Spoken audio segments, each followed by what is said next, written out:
Hi, my name is Cheyenne Holbrook-Wolcott, and for our SPED talk, I have chose the topic of youth incarceration.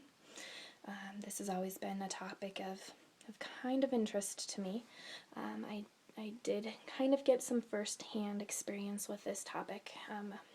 I've been placed in foster care when I was younger, and so I've watched my dad go in and out of jail quite often, and then in the more recent years, I've also had another youth family member go in and out of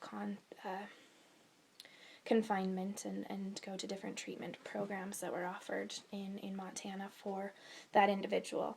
So I was able to work with them to try to gain some information, along with working with some of the other people that I know and researching online to gain the information that I have come up with for our talk today. So I'd like to open up with a poem that the person that I have great value for in my life had written about his life and his experiences. So that poem goes: Until you've walked a second mile in someone else's shoes, or stood an hour in the heat of hurts that you did not choose. Until your heart has felt the sting of criticizing tongue, you cannot taste the salty tears a wounded soul has wrung. Unless you've walked a moon or more along a thorny road, you cannot feel another's need to know his trying load. So that had a great impact to me. It not only expresses how much that individual has been through, but kind of opened up the light on what we are doing and what we could be doing more in this area especially.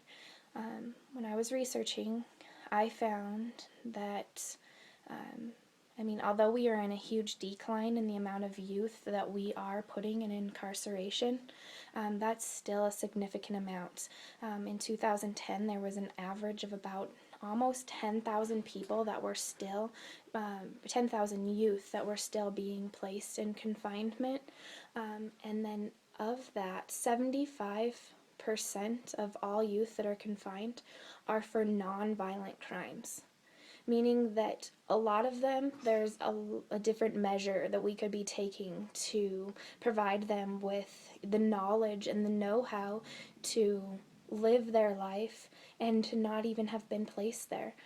There's different treatments that we could have approached rather than wasting that time placing them in an area that they really gained nothing from. I also had learned that 70% of all youth that are placed in confinement return back within 1 year from being released from that confinement. That means pretty much that our system is setting youth up to be career criminals, which is very, very disturbing to me. Why would we go and waste all of that time and energy? Really not energy, because what are we doing for those youth?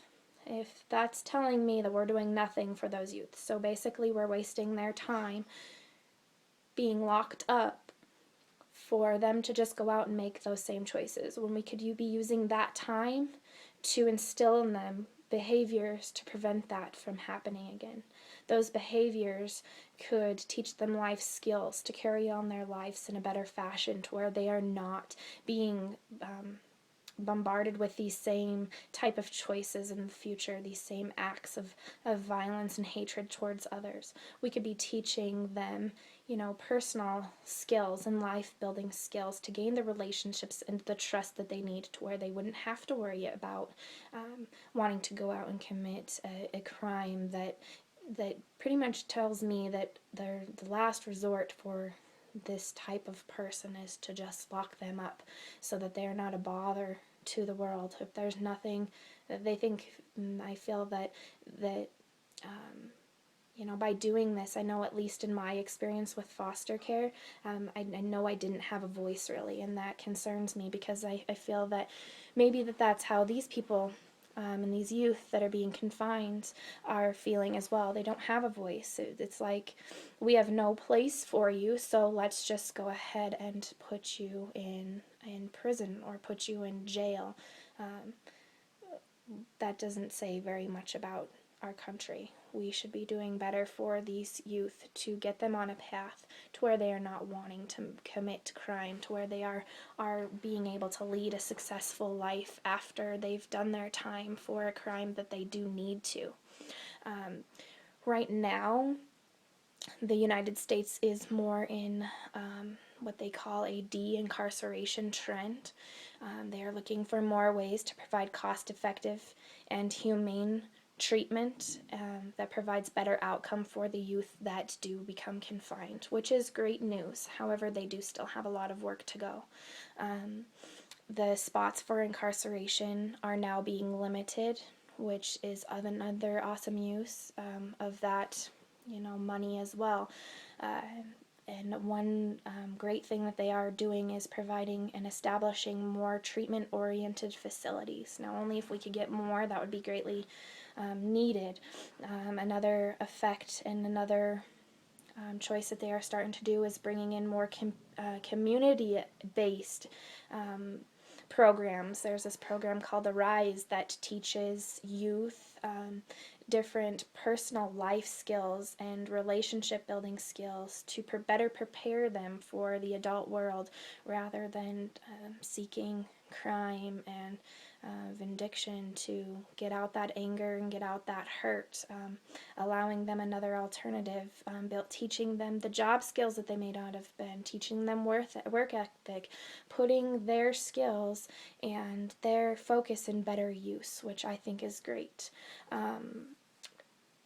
With the youth confinement and youth being placed in jail, we are spending as a country on average about $407.58 a day to have one individual, one youth placed in jail, which is mind-boggling to me, especially when these community interventions that we could be providing and these prevention methods that we could be providing would be way more valuable, way more effective in preventing the crime from happening in the first place, and those treatments could be provided at $75 a day. That is complete turnaround there. Montana has an average spent per day for one youth in jail of $481.67. So on average, a yearly cost for one individual is $175,000 for that individual to be being placed in a jail center that is not working, when we could be using that money to provide treatment for thousands of individuals that is going to make a difference and going to provide our country with better fit citizens to where we won't have such a high crime rate, especially among youth. That speaks words to what we could be doing as a country, and I am glad to say that we have taken a step towards that, but it would also be awesome if we, as this next generation of teachers and individuals, could step up and be a part of that change and movement to help with that flow of transition from the youth into the adulthood, and provide some of those preventions that we have learned, in this class, in the research that we have done, in all around life, to be providing for these youth so that our rates are continuing to go down, and our prevention that we have been taught time and again, and that we are still going to be taught for the next many years to come, as more and more proof is showing that there are different methods of prevention and treatment that we could be taking firsthand to promote the brain, to build a relationship, to build trust, that all impacts how our youth as a whole are interacting with our country. It would be great if we could be part of that movement. I'm on board definitely with being part of that movement. I would love to see our country move towards low crime rate, where the youth that are in harm and that have come from a bad home, such as I have, can be heard, to where they're not resorting to that last ditch option of committing a crime that could end up putting them in jail. So thank you for your time and have a great night.